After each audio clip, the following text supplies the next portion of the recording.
Bonsoir à tous et merci de nous préférer pour vous informer et bienvenue dans ce journal dont voici les principaux titres. Seules les mairies seront désormais en mesure de délivrer les certificats de résidence. C'est l'un des deux projets de loi adoptés ce mercredi par les conseillers nationaux lors du plénière. Ces deux textes de loi permettent de corriger plusieurs manquements dans la vie des citoyens, compte rendu à suivre.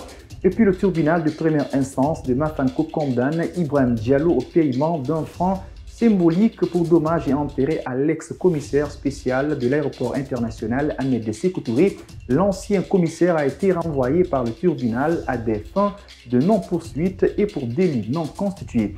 L'utilisation du charbon de bois, une menace pour l'environnement selon les derniers chiffres fournis par le ministère de l'Environnement. Environ 700 000 hectares de forêt sont perdus, mais le phénomène persiste toujours. Que faire? La réaction d'un environnementaliste, c'est dans ce journal. C'est tout pour les titres. Les détails, c'est dans un instant. Une fois encore, bonsoir et bienvenue sur KVTV. Les conseillers nationaux de la transition ont adopté à l'unanimité le projet de loi portant identification des personnes physiques et celui portant régime d'état civil en République de Guinée, réunis en plénière ce mercredi durant 3 heures. Les débats ont porté sur le contenu des rapports des deux textes de loi, des échanges faits en présence du Premier ministre Bernard Gomo et de certains membres du gouvernement Mariama Bouibali.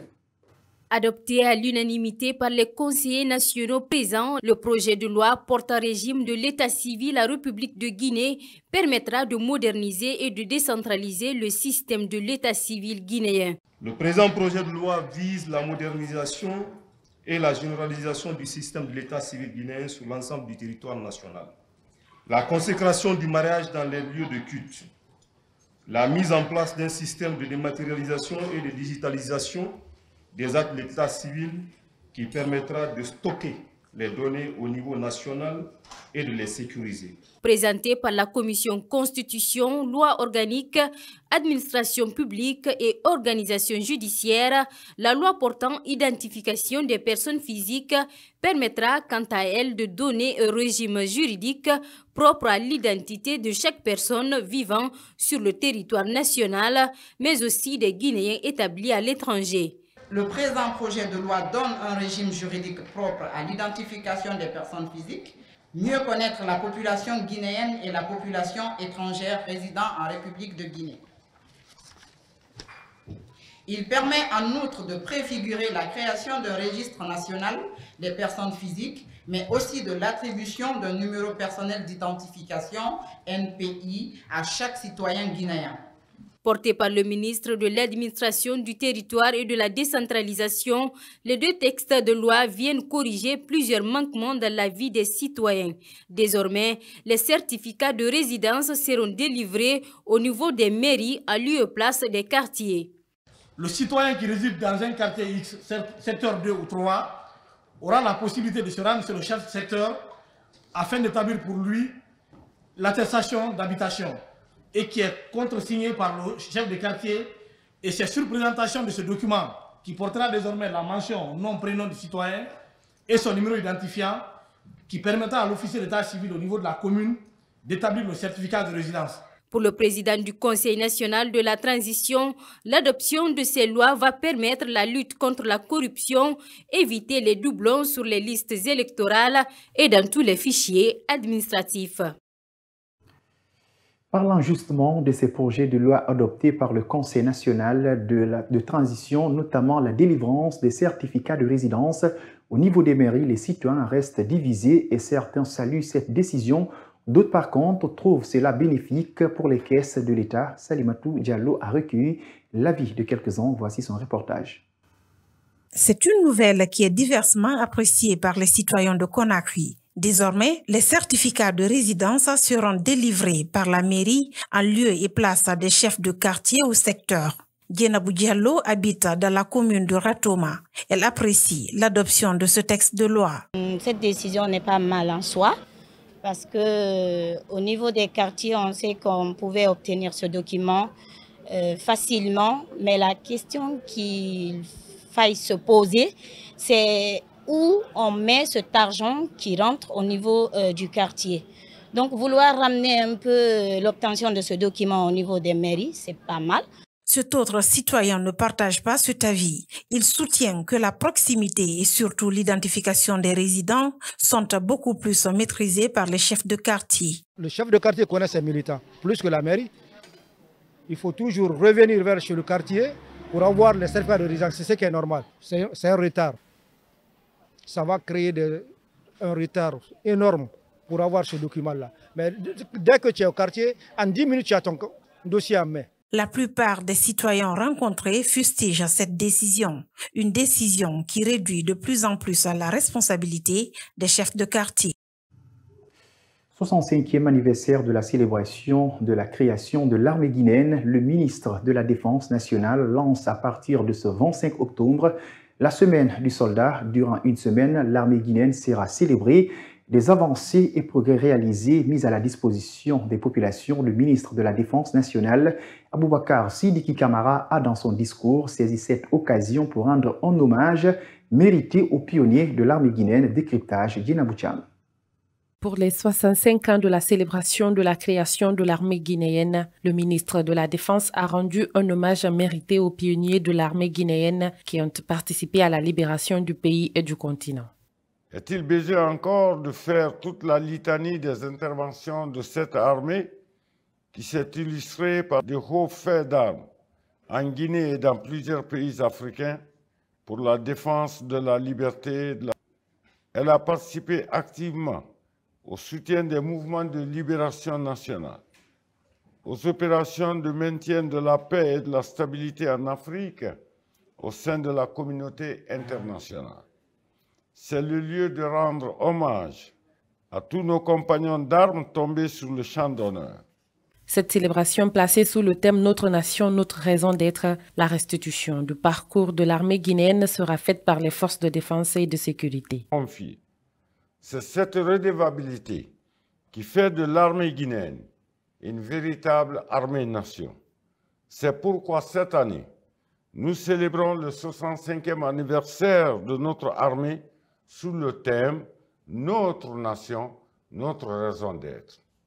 Cet exercice d'échange a l'avantage de nous permettre de mesurer l'ensemble du chemin parcouru, de capitaliser les acquis, de cerner les faiblesses à corriger et les nouvelles perspectives à affronter avec plus de détermination.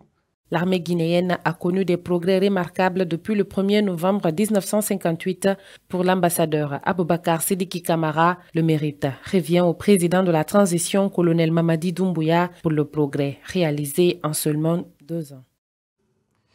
En sécurité, on en parle dans ce journal. Ibrahima Souriatar, âgé d'une dizaine d'années et élève en 4e année, tué ce mercredi par l'un de ses amis. La scène s'est déroulée aux environs de 17 h à Kobaya, dans la commune de Ratouma. Le présumé auteur, âgé aussi de 13 ans, est toujours introuvable. Maman Issata Tawel Kamara.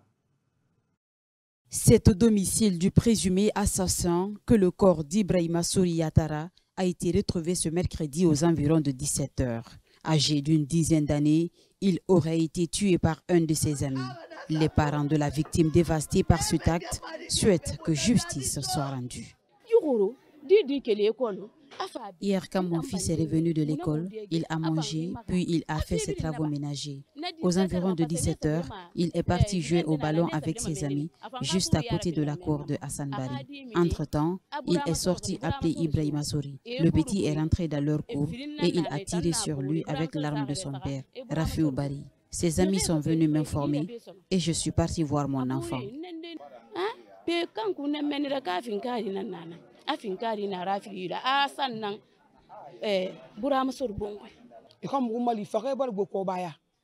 Les autorités doivent nous aider. Il y a trop de meurtres ici à Kobaya. Nous voulons connaître la cause de la mort de notre enfant. Il a fait quoi à Hassan? Le président doit nous venir en aide.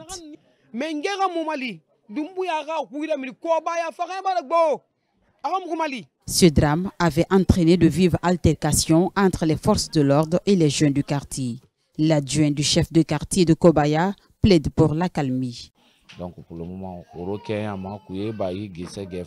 Nous sommes en train de sensibiliser la population depuis hier. C'est ce que Dieu a voulu. Les enquêtes sont en cours. Nous allons leur dire de rester sereines.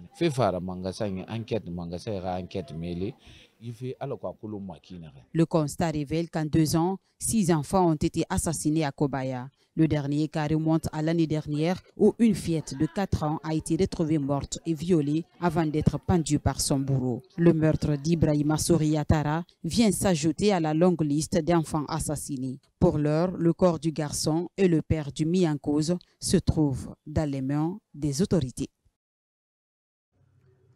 L'ancien commissaire spécial de l'aéroport, Ibrahima Nabi Traoré, renvoyé à des fins de non-poursuite et pour délit non constitué. Le verdict est tombé cet après-midi dans le dossier l'opposant au chargé des opérations du FNDC au tribunal de première instance de Mafanko. Ibrahim Diallo est par ailleurs condamné au paiement d'un franc symbolique pour dommages et intérêts à l'ex-commissaire spécial. Amar Bangoura y était pour notre rédaction. Voici son compte rendu. C'est une décision du tribunal qui vient mettre fin à plusieurs mois de bataille judiciaire entre Ibrahima Diallo du FNDC et l'ancien commissaire spécial de l'aéroport Ahmed Sékou Touré. L'instance juridictionnelle déclare innocent l'ancien commissaire spécial poursuivi pour des faits d'atteinte à la liberté individuelle et d'abstention délictueuse. Eu égard au résultat des débats auxquels nous avons assisté ici, pour nous, si le tribunal devait être légaliste, il devait rester neutre, rester impartial entre les parties. Il ne pouvait que rendre cette décision-là. Nous nous réjouissons que le tribunal se soit remis entièrement au droit et uniquement au droit. L'ancien commissaire avait interdit aux chargés des opérations du FNDC de sortir du pays sur ordre du procureur près le tribunal de première instance de Dixine. La partie civile a déploré que cela ne soit pas suivi d'une décision de justice ou d'un acte administratif. L'ancien commissaire de l'aéroport renvoyé à des fins de non-poursuite et pour délit non constitué, l'avocat de Ibrahima Diallo parle d'un verdict bancal. Au début de la procédure, M. Ibrahima Traoré a refusé de comparaître. Deuxième journée de l'audience, il a refusé de comparaître. Il a fallu un temps pour qu'il puisse venir comparaître devant ce tribunal. Si on le libère aujourd'hui et qu'on condamne mon client à un franc symbolique, cela ne m'étonnerait pas. Donc on a compris que, quelque part, la décision a été donnée, soit au tribunal, en tout cas, pour pouvoir libérer. La partie civile promet d'interjeter appel dans ses réquisitions pour le paiement de 50 millions comme dommages et intérêts à son client. Elle a été déboutée par le tribunal. En revanche, Ibrahima Diallo a été condamné au paiement d'un franc symbolique à l'ex-commissaire spécial. Après l'échec de la signature du protocole d'accord entre les enseignants contractuels et le gouvernement, des voix s'élèvent pour critiquer la démarche. C'est le cas notamment des enseignants contractuels pour la zone spéciale de Conakry qui ne sont pas satisfaits de la coordination nationale des enseignants contractuels. Ils affirment qu'ils n'ont pas été associés aux négociations en Soubaïlo Baldé. Mohamed Guilavogui est le premier vice-coordinateur des enseignants contractuels de la zone spéciale de Conakry. Selon lui, leur groupe a été écarté de toutes les négociations avec les autorités de la transition pour décider de leur sort. Dans les conditions normales, nous devrions être associés, mais fort malheureusement, on s'est vu écarté. Et pourtant, rien ne doit se passer sans nous. Il y a un adage qui dit que décider quelque chose pour quelqu'un, sans lui, c'est contre lui. La signature du protocole d'accord retarde toujours entre les enseignants contractuels et le gouvernement. Pour Mohamed Guilavogui, c'est un dossier très complexe, c'est pourquoi les ministres hésitent encore. Mais bien sûr, tout le monde a peur, parce que vouloir signer la liste et que ça surgit après, qui a signé, c'est lui, il sera responsable. Et tout le monde sait actuellement la vie que nous menions. Voilà.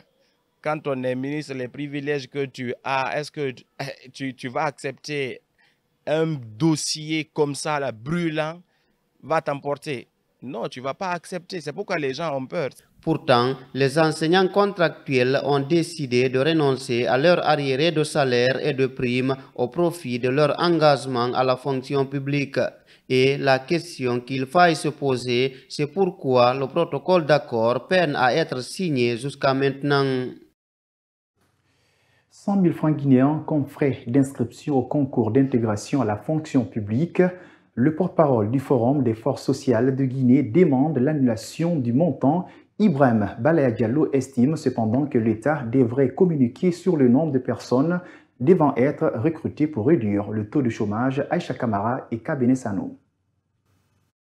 Le nouveau concours de recrutement à la fonction publique continue d'alimenter les débats. Si certains saluent la démarche, d'autres condamnent le fait de payer 5 000 francs guinéens comme les frais d'inscription. Ibrahim Balaya Diallo est le porte-parole du Forum des forces sociales de Guinée. Pour lui, l'État doit plutôt subventionner ceux qui souhaitent intégrer la fonction publique. On ne doit même pas faire payer de l'argent aux gens pour se faire recruter. C'est l'État qui doit prendre en charge tout ça. Et d'ailleurs, on ne nous a même pas expliqué où vont les 100 000 francs déjà. Vu le pouvoir d'achat faible du Guinéen, Ibrahim Balaya Diallo dénonce le flou qui entoure ce recrutement. Il demande l'annulation pure et simple de ces frais d'inscription. C'est comment les gens vivent, hein? Les gens tirent le diable par la queue. Comment ils vont trouver les millions? Maintenant, on espère, on attend au minimum plus de 100 000 personnes qui vont postuler.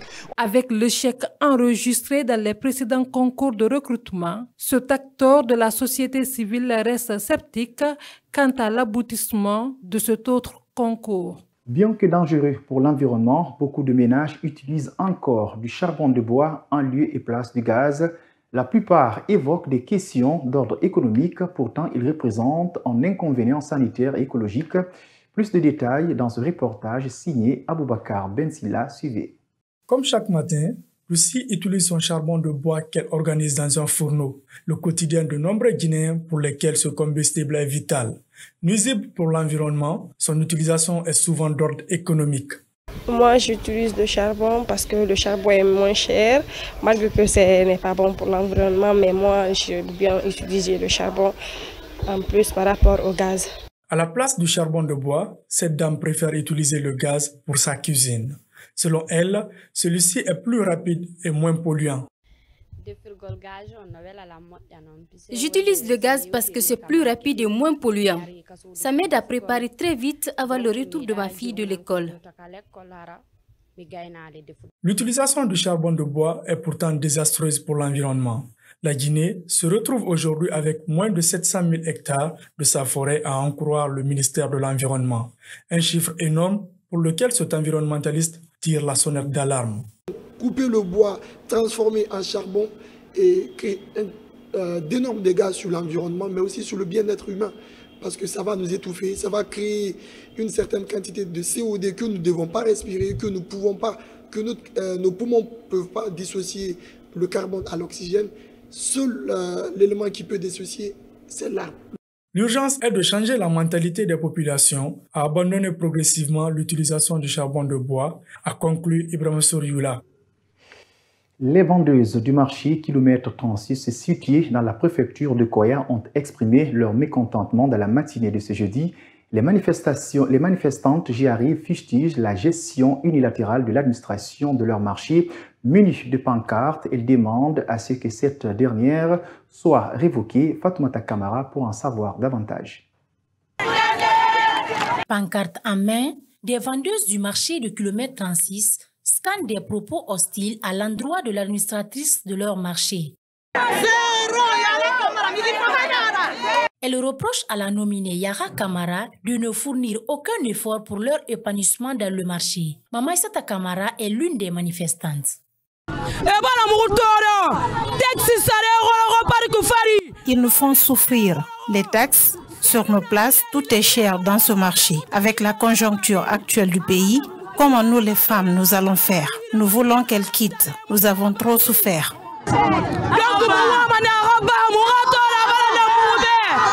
Aussitôt alerté, Elhaj Abakar Silla, président de la délégation spéciale de la commune rurale de Manéa, s'est rendu sur les lieux. Dans sa prise de parole, il invite les femmes au calme et rassure que ce problème sera rapidement résolu. Nous pensons qu'ils sont en train de souffrir. Parce que si vous voyez, alors la zizanie là, par rapport à ce qui se passe, nous savons qu'ils souffrent. Mais ils n'ont qu'à rester derrière la commune. Ils n'ont qu'à rester derrière la commune et le moment venu, on va traiter la situation. Après avoir échangé avec les manifestantes, Le président de la délégation spéciale a promis de rendre compte au préfet en vue de mettre fin à leurs souffrances. C'est la fin de cette édition d'information à tous. Merci de l'avoir suivi et bon suite de programme sur KVTV et au revoir.